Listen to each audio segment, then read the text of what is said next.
Assalamualaikum warahmatullahi wabarakatuh.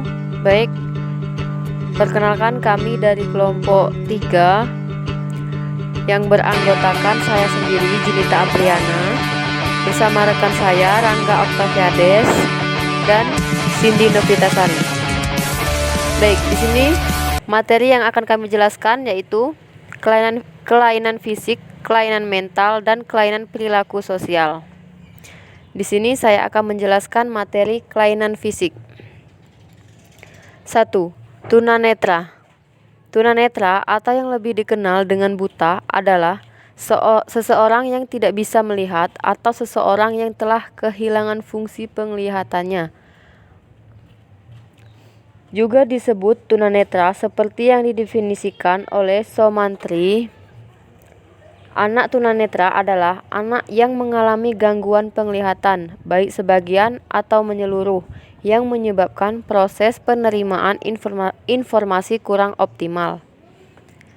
Selanjutnya yaitu tunarungu. Istilah tunarungu berasal dari kata tuna dan rungu. Tuna artinya rusak atau cacat, dan rungu artinya pendengaran.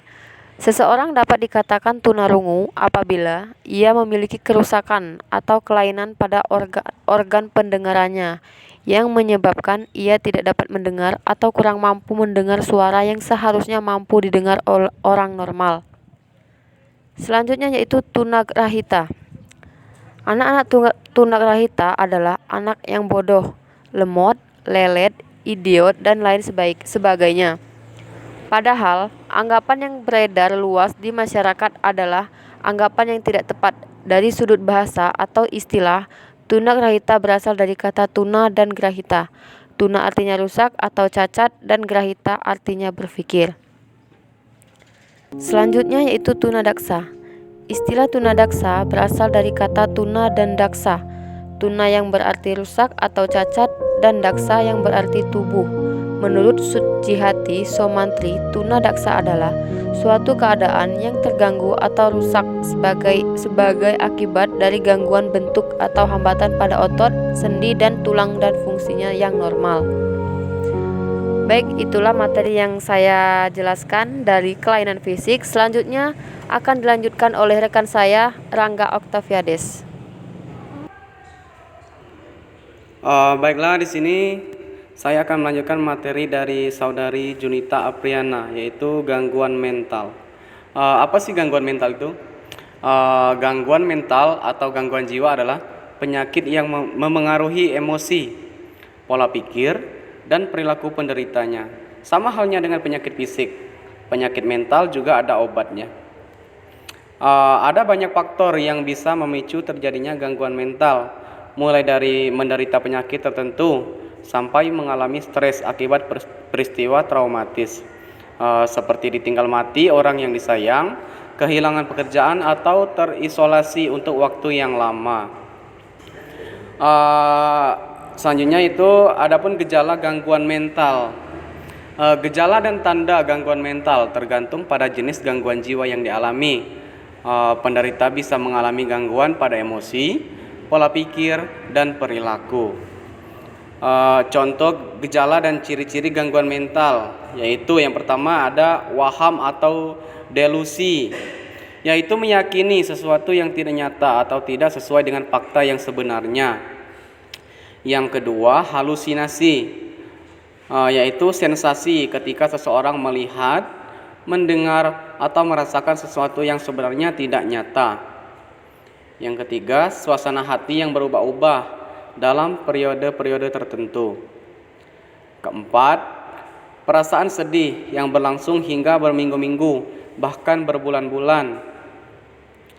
Yang kelima, perasaan cemas dan takut yang berlebihan dan terus-menerus sampai mengganggu aktivitas sehari-hari. Selain gejala yang terkait dengan psikologis, penderita gangguan mental juga dapat mengalami gejala pada fisik, misalnya sakit kepala, sakit punggung, dan sakit ma. Penyebab gangguan mental belum diketahui secara pasti apa penyebabnya gangguan mental. Namun kondisi ini diketahui terkait dengan faktor biologis dan psikologis. sebagaimana akan diuraikan di bawah ini. Yang pertama, faktor biologis atau yang disebut gangguan mental organik. Gangguan pada fungsi sel saraf di otak, infeksi, misalnya akibat bakteri, kelainan bawaan atau cedera pada otak, kerusakan otak akibat terbentur atau kecelakaan.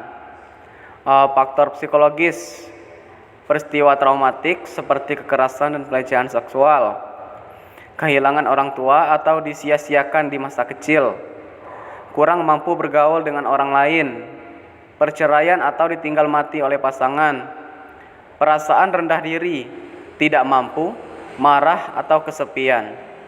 Selain faktor psikologis yang telah disebutkan di atas, Organisasi Kesehatan Dunia atau WHO menyatakan bahwa berada pada situasi pandemi seperti COVID-19 yang sekarang ini juga bisa menjadi faktor pemicu stres yang kemudian membuat orang lebih rentan mengalami gangguan mental. Stres tersebut dapat berasal dari rasa takut dan khawatir tentang kesehatan, keuangan, atau pekerjaan yang banyak terpengaruh akibat pandemi. Adapun yang terakhir itu diagnosis gangguan mental. Untuk menentukan jenis gangguan mental yang diderita pasien, psikiater akan melakukan pemeriksaan medis kejiwaan dengan mewawancarai pasien atau keluarganya. Gejala yang dialami termasuk sejak kapan gejala muncul dan dampaknya pada aktivitas sehari-hari, riwayat penyakit mental pada pasien dan keluarganya, peristiwa yang dialami di masa lalu yang memicu trauma, obat-obatan dan suplemen yang pernah atau sedang dikonsumsi. Adapun contoh gangguan mental, yang pertama depresi. Apa sih depresi itu? Depresi merupakan gangguan suasana hati yang menyebabkan penderitanya terus-menerus merasa sedih. Yang kedua, skizofrenia adalah gangguan mental yang menimbulkan keluhan halusinasi, delusi, serta kekacauan berpikir dan berperilaku. Yang ketiga, gangguan kecemasan, yaitu merupakan gangguan mental yang membuat penderitanya merasa cemas dan takut secara berlebihan dan terus-menerus dalam menjalani aktivitas sehari-hari. Yang keempat, gangguan bipolar adalah jenis gangguan mental yang ditandai dengan perubahan suasana hati. Selanjutnya yang terakhir, gangguan tidur. Merupakan perubahan pada pola tidur yang sampai mengganggu kesehatan dan kualitas hidup penderitanya. Mungkin itu saja dari materi gangguan mental. Selanjutnya materi yang akan disampaikan oleh saudari Cindy Novitasari. Baiklah, saya Cindy Novitasari. Saya akan melanjutkan materi dari Rangga Octaviades tentang kelainan perilaku sosial. Yang pertama, autisme. Autis berasal dari kata autos yang artinya segala sesuatu yang mengarah pada diri sendiri. Dalam kamus lengkap psikologi, autisme didefinisikan sebagai cara berpikir yang dikendalikan oleh kebutuhan personal atau oleh diri sendiri, menanggapi dunia berdasarkan penglihatan, harapan sendiri, dan menolak realitas. Keasikan ekstrim dengan pikiran dan fantasi sendiri. Sindrom Asperger adalah suatu gangguan pada individu berupa keterbatasan dalam berinteraksi sosial, tetapi tidak ada keterlambatan dalam perkembangan bahasa dan kognitif. Sindrom Asperger merupakan kecacatan neurobiologi yang menggambarkan pola perlakuan pada beberapa pemuda yang mempunyai perkembangan bahasa dan kecerdasan normal, tetapi menunjukkan ciri seperti autisme dan keterbatasan dalam fungsi komunikasi dan kemasyarakatan. Dan yang kedua, ADHD. Menurut Baihaqi dan Sugiarmin 2006, ADHD adalah Attention Deficit Hyperactivity Disorder. Attention artinya perhatian, defisit berkurang, hyperactivity, hiperaktif, dan disorder gangguan. Jika diartikan dalam bahasa Indonesia, berarti gangguan pemusatan perhatian disertai hiperaktif. ADHD merupakan kurang pemusatan perhatian, impulsivitas, dan hiperaktivitas. Dan yang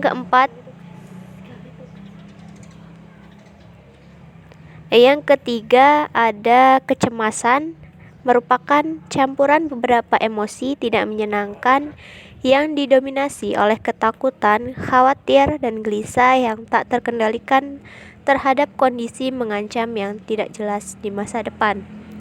Selanjutnya, tunalaras adalah anak yang mengalami gangguan perilaku dan memberikan respon-respon kronis yang jelas tidak dapat diterima secara sosial oleh lingkungan atau perilaku yang secara personal kurang memuaskan, tetapi masih dapat dididik sehingga dapat berperilaku yang dapat diterima oleh kelompok sosial dan bertingkah laku yang dapat memuaskan dirinya sendiri. Selanjutnya, conduct disorder adalah gangguan psikologis yang paling berhubungan dengan perilaku kenakalan. Gangguan perilaku dapat digambarkan sebagai pola perilaku kronik, yaitu seseorang yang melanggar norma masyarakat sesuai dengan usianya dan mengusik hak orang lain. Dan yang terakhir, indigo. Anak indigo adalah anak-anak yang menunjukkan seperangkat atribut psikologis yang baru dan tidak biasa serta sebuah pola tingkah laku yang tidak pernah terdokumentasi sebelumnya. Baiklah, terima kasih. Itulah yang dapat kami sampaikan. Apabila ada kesalahan dalam penyampaian, kami mohon maaf. Saya akhiri. Wassalamualaikum warahmatullahi wabarakatuh.